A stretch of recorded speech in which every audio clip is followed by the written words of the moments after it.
Les États-Unis croient en la Tunisie. Les mots sont de Barack Obama qui a reçu hier à la Maison-Blanche le président tunisien Béji Caïd Essebsi.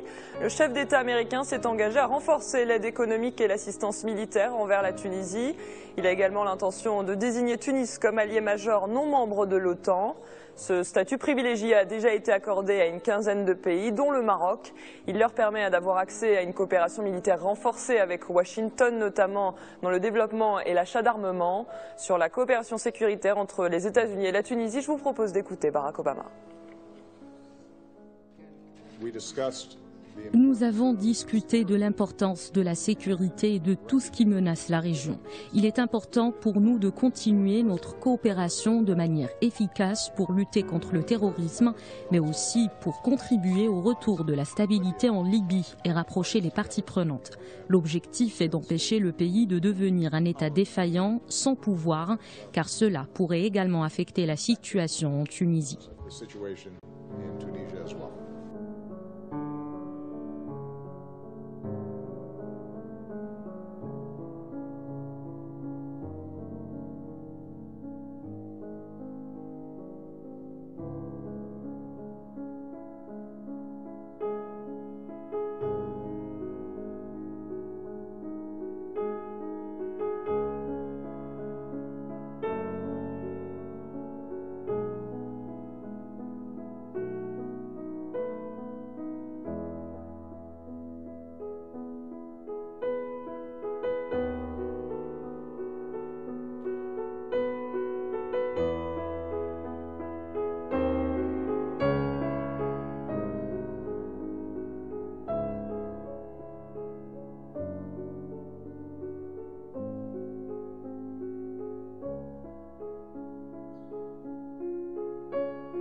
Sur l'orientation qu'il faut donner à la politique et sur le choix des meilleurs dirigeants possibles, c'est un débat qui concerne les Algériens et dans lequel je ne peux pas intervenir maintenant avec des connaissances limitées.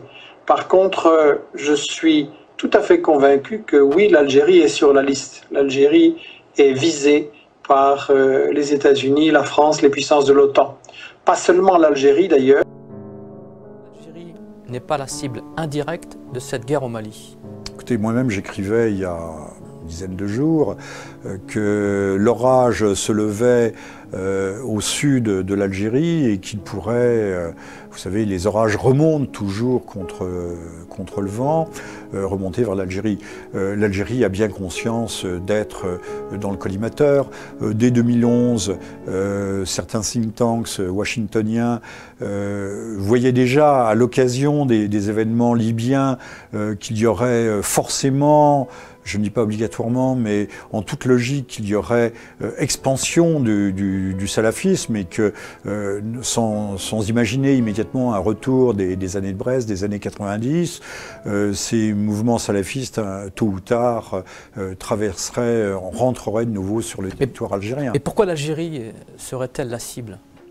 L'Algérie, on l'aime ou on ne l'aime pas, mais l'Algérie n'entre pas véritablement dans le cadre.